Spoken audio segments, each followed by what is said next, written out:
میں عرض کرتا ہوں بمبئی کا مسلمان، ہندوستان کا مسلمان جتنا اپنے ملک کی مسجد کا ادب کرتا ہے اتنا بھی ان دونوں حرم کا ادب نہیں کرتا۔ مدینہ منورہ یہ دونوں مبارک شہر ہیں، دونوں بڑے مبارک شہر ہیں، اس کے فضائل معلوم کرو۔ مکہ کتنا مبارک شہر، مدینہ منورہ کتنا مبارک شہر ہے۔ ایک بات عرض کرتا ہوں معذرت کے ساتھ، برا مت لگانا دوستوں، ان دونوں مبارک حرم کی اس وقت آنے والا حاجی انتہائی بے ادبی کر رہا ہے، انتہائی بے ادبی کر رہا ہے۔ میں ہاتھ جوڑتا ہوں، تم زیادہ عمل نہ کر سکو کوئی بات نہیں، لیکن ان دونوں حرم کی بے ادبی سے بچو۔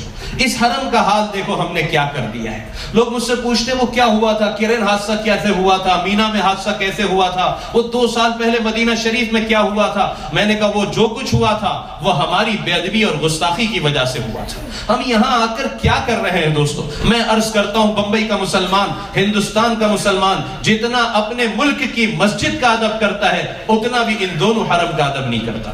کیا حال بنایا حرم کو، جا کر دیکھو، فوٹو اسٹوڈیو بنا دیا ہے۔ ایک کھڑا ہوتا ہے دوسری فوٹو نکالتا ہے، دوسرا کھڑا ہوتا ہے تیسرا فوٹو نکالتا ہے۔ اب تو گروپ فوٹو لی جا رہی ہے۔ میں پرسوں بیٹھا تھا مطاف میں، 3 بج رہے ہیں رات کے، لوگ تہجد میں اور تلاوت میں مصروف ہیں اور گروپ فوٹو لی جا رہی ہے، اور جب فلیش آ رہا ہے ان پر کیمرے کے ذریعے باقاعدہ، تو سارے لوگ ہنس رہے ہیں اور تھم بتا رہے ہیں اور چیخ رہے ہیں۔ کس قدر حرم کی بے حرمتی اور بے ادبی کی جا رہی ہے۔ یہ جگہ فوٹو لینے کی ہے میرے بھائی۔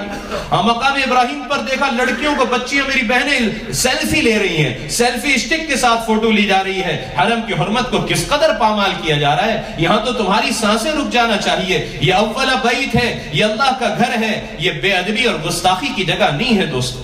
کس قدر گستاخی اور کس قدر بے ادبیاں یہاں ہو رہی ہیں۔ طواف میں دیکھتا ہوں بعض بھائیوں کو اور بہنوں کو نکاح کے فوراً بعد آ گئے ہیں، کسی نے انہیں بتایا نہیں طواف کیسے کرنا چاہیے۔ کوئی اپنی بیوی کے کاندھے پر ہاتھ رکھ کر طواف کر رہا ہے، کوئی گلے میں ہاتھ ڈال کر طواف کر رہا ہے، کوئی ہاتھ میں ہاتھ لیے طواف کر رہا ہے۔ کوئی مارننگ واک کے لیے آپ نکلے ہو یا آپ کسی گارڈن میں ٹہلنے کے لیے نکلے ہو، طواف کرنے کا طریقہ بھی کسی نے نہیں بتایا کہ کیسے طواف کرنا چاہیے۔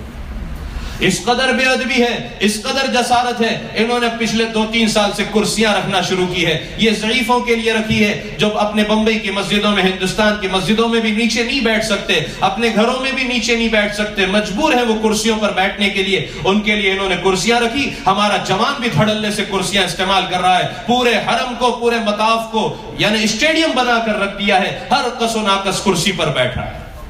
کیا حال ہے؟ پیچھے بیٹھنے والے کو بیت اللہ نظر نہیں آ رہا۔ نوجوان کو دیکھا کرسی پر بیٹھا، پیر پر پیر چڑھائے، اپنے دوست کو کہا یہاں بیٹھو، وہ بھی کرسی پر بیٹھ گیا، اور باتیں چل رہی ہے دنیا کی، یہاں کی، وہاں کی، لا یعنی حرم میں بیٹھ کر ہو رہی ہے۔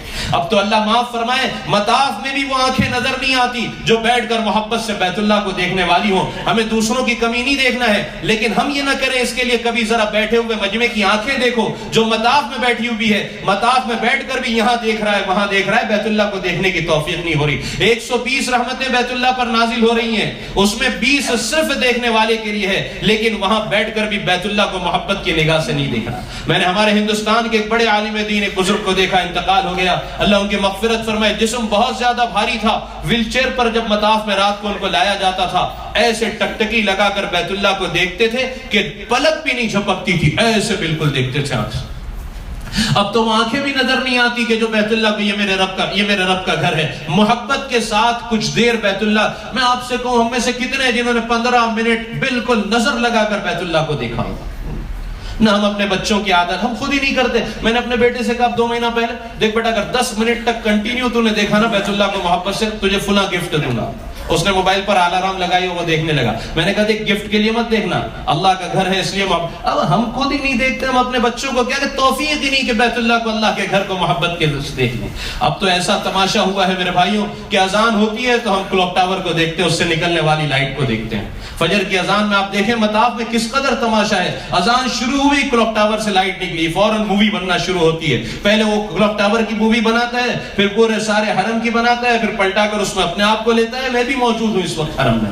انا للہ و انا الیہ راجعون۔ کیا کہا جائے دوستوں، میں تو کہتا ہوں کسی کو برا بھی لگے، اس لیے کہ دونوں حرم کی بہت زیادہ بے ادبی کی جا رہی ہے، بہت زیادہ بے ادبی کی جا رہی ہے۔ کرسیوں کو استعمال کرتے ہیں، جب نماز کھڑے ہوتی ہے صفیں متصل نہیں ہوتی، صفوں کے درمیان کرسیوں کا، جو معذور ہے ان کو نہیں کہتا، ان کی تو معذوری ہے، لیکن جو جوان ہے کیا ضرورت ہے حرم میں؟ فوٹو اس قدر، موبائل کے کیمروں کا اس قدر مس یوز ہے کہ سب سے زیادہ اگر کہیں مووی بن رہی ہے تو یہاں بن رہی ہے۔ انا للہ و انا الیہ راجعون۔ مسجد نبوی کی ادب کی بے ادبی کا یہ حال ہے، مواج شریف پر سرکار کو سلام عرض کرنے حاضر ہو رہے ہیں، کسی نے بتایا نہیں سلام کیسے عرض کرنا، کسی نے بتایا نہیں سلام کیسے عرض کرنا۔ 80% مجمع اس قدر بے ادبی اور گستاخی کے ساتھ صلاۃ و سلام عرض کرنے حاضر ہوتا ہے کہ کلیجہ حلق کو آ جاتا ہے کہ کسی نے اس کو بتایا نہیں سرکار کے روضے پر کیسے حاضر ہونا ہے۔ میں آپ کو بتاؤں، اور اس لیے بتاؤں کہ ہم یہ غلطی نہیں کریں، ایک بڑا مجمع اس طرح سلام عرض کرنے ہندوستان پاکستان کا آتا ہے، ایک ہاتھ میں چپل ہوتے ہیں اور دوسرے ہاتھ سے مووی بنا رہا ہوتا ہے، ایک ہاتھ میں چپل پکڑے ہیں اور دوسرے ہاتھ سے مووی بن رہی ہے اور سرکار کے روضے پر سلام عرض کرنے آیا ہے۔ انا للہ و انا الیہ راجعون۔ کوئی جگہ نہ ملی جہاں چپل رکھ دیتا، یہ جگہ ہے مووی بنانے کی، یہ تو وہ جگہ ہے جہاں جنید اور بایزید کی سانسیں رک جایا کرتی ہیں، ادب کی وجہ سے سانس رک جانی چاہیے، اس قدر گستاخی اور بے ادبی کہ یہاں بھی مووی بنا رہے ہو۔ میرے بھائیوں کوئی بتانے، میری ماں بہنیں یہاں بڑی تعداد میں ہیں، میں ہاتھ جوڑ کر اپنی ماں بہنوں سے کہتا ہوں سب سے زیادہ شور کی آواز تمہاری جگہ سے آتی ہے۔ تمہارا 3 وقت دروازہ کھلتا ہے ریاض الجنہ میں جانے کا اور سلام عرض کرنے کا، اس تینوں وقت میں تمہارے یہاں سے عورتوں کے حصے سے شور کی اس قدر آواز آتی ہے کہ مردوں کے حصے تک وہ شور کی آواز آتی ہے، اور اس قدر عورتیں بے ادبی کرتی ہیں۔ میری اہلیہ بھی کہنے لگی 2 مہینہ پہلے، یہ حال ہے مواج شریف پر سلام عرض کرتے ہوئے کہ ایک دوسرے کو دھکے دے رہی ہیں اور سر سے دوپٹے ہٹ رہے ہیں، ایک دوسرے کو چپل سے مار رہی ہیں۔ انا للہ و انا الیہ راجعون۔ میں آپ سے کہتا ہوں آپ کو قریب جانے کی جگہ نہ ملے، ریاض الجنہ میں جانے کی جگہ نہ ملے، میری ماں بہنوں جہاں تمہیں جگہ ملے وہیں نماز پڑھ لینا، جہاں جگہ ملے وہیں سے سلام عرض کر دینا، لیکن بے ادبی اور گستاخی سے بچنا۔ میں نہیں کہتا، سورہ حجرات اللہ کا قرآن کہتا ہے یا ایھا الذین آمنوا لا ترفعوا اصواتکم فوق صوت النبی، ایمان والو یاد رکھو اگر نبی کی آواز سے تمہاری آواز بلند ہو گئی تمہارے سارے حج، سارے عمرے، ساری تہجد، ساری نوافل سب ضائع ہو جائے گی، تمہیں پتہ بھی نہیں چلے گا۔ علماء فرماتے لا یشعرون کیوں کہا گیا تمہیں پتہ نہیں چلے گا؟ پتہ چل جائے تو معافی تو مانگ لے، پتہ بھی نہیں چلے گا کہ حج، طواف، عمرے سب ضائع ہو گئے، کب وہاں کی بے ادبی سب کچھ ضائع و برباد کر دی۔